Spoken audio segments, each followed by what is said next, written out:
एक छोटे से गांव में मोहन नाम का एक गरीब किसान रहता था।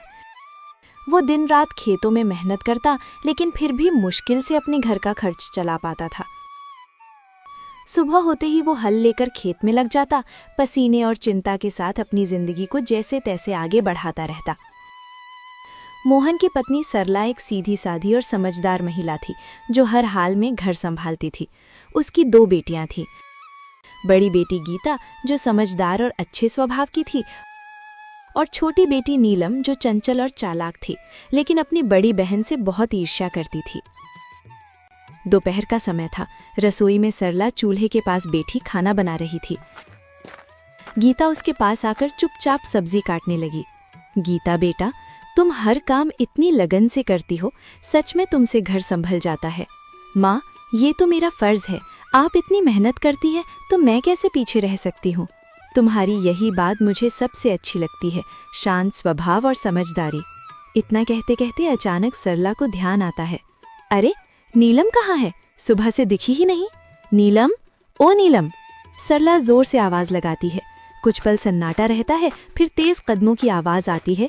नीलम गुस्से और चिड़चिड़े अंदाज में रसोई में अंदर आती है। क्या है माँ, इतनी जोर जोर से क्यों बुला रही हैं? मैं कोई खाली नहीं बैठी थी। बात करने का ये तरीका है? मैं बस पूछ रही थी कि तुम कहाँ थी। नीलम हंसते हुए तंज में, आपको मेरी क्या चिंता होगी? आपको तो बस आपकी आदर्श बेटी गीता की ही फिक्र रहती है। गीता, नीलम ऐसा मत बोलो। नीलम गुस्से में बीच में काटते हुए, आप चुप ही रहो दीदी, हर वक्त अच्छी बनने का नाटक मत किया करो। सबके सामने सीधी साधी बनती हो और सारी तारीफें भी तुम ही ले जाती हो। नीलम, बस करो नीलम, ये जलन तुम्हें गलत रास्ते पर ले जा रही है। हाँ, जलन है मुझे, क्योंकि मुझे हमेशा आप दोनों के बीच में छोटा और बेकार महसूस कराया जाता है। आप दोनों को तो बस एक दूसरे की अच्छाई ही दिखती है। दोपहर की तेज धूप खेतों पर चमक रही थी। मोहन अपने खेत में हल चला रहा था। उसके कपड़े पसीने से भीग चुके थे, लेकिन वो बिना रुके काम करता जा रहा था। चारों तरफ सन्नाटा था, बस बैलों की धीमी चाल और हल्की मिट्टी चीरने की आवाज सुनाई दे रही थी।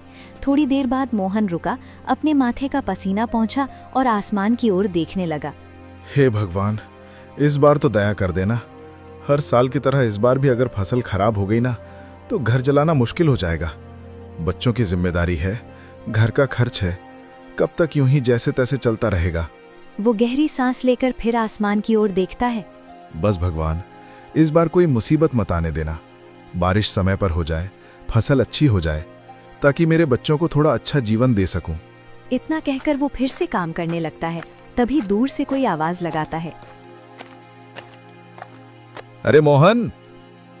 मोहन मुड़कर देखता है। उसका दोस्त रामलाल उसकी तरफ आ रहा होता है। क्या बात है भाई, आज तो बड़े सोच में डूबे हुए लग रहे हो। क्या बताऊं रामलाल, किसान की जिंदगी ही ऐसी है। मेहनत तो पूरी करते हैं, लेकिन सब कुछ ऊपर वाले के हाथ में होता है। बिल्कुल सही कहा तुमने। इस बार तो मौसम भी कुछ ठीक नहीं लग रहा। कभी ज्यादा धूप, कभी अचानक बादल। हाँ, बस यही डर लगा रहता है।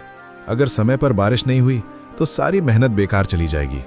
लेकिन मेहनत करने वालों का साथ भगवान जरूर देता है। देखना, इस बार सब अच्छा होगा। थोड़ा माहौल हल्का होता है, फिर रामलाल मुस्कुराते हुए पूछता है। अच्छा छोड़ो ये सब, बताओ घर पे सब कैसे हैं? भाभी जी और तुम्हारी दोनों बेटियां कैसी हैं? सब ठीक हैं। सरला तो हमेशा की तरह घर संभाल रही है, और मेरी बड़ी बेटी गीता, वो तो बहुत समझदार हो गई है। घर के हर काम में हाथ बटाती है, कभी शिकायत नहीं करती। अरे वाह, ये तो बहुत अच्छी बात है।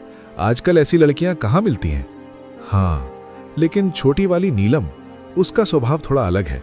चंचल है और कभी कभी गुस्सा भी जल्दी आ जाता है। समझाने की कोशिश करता हूं, लेकिन उम्र भी तो ऐसी है। कोई बात नहीं मोहन, धीरे धीरे सब समझ आ जाता है। बच्चे हैं, समय के साथ सीख जाते हैं। बस यही उम्मीद है कि दोनों बेटियां सही रास्ते पर चलें और खुश रहें। बाकी भगवान की मर्जी। दोनों कुछ पल के लिए खेत की तरफ देखते हैं, फसल, मिट्टी और अपने संघर्ष भरे जीवन को। चलो भाई, हिम्मत मत हारना, सब ठीक होगा। हाँ, उम्मीद तो उसी से है।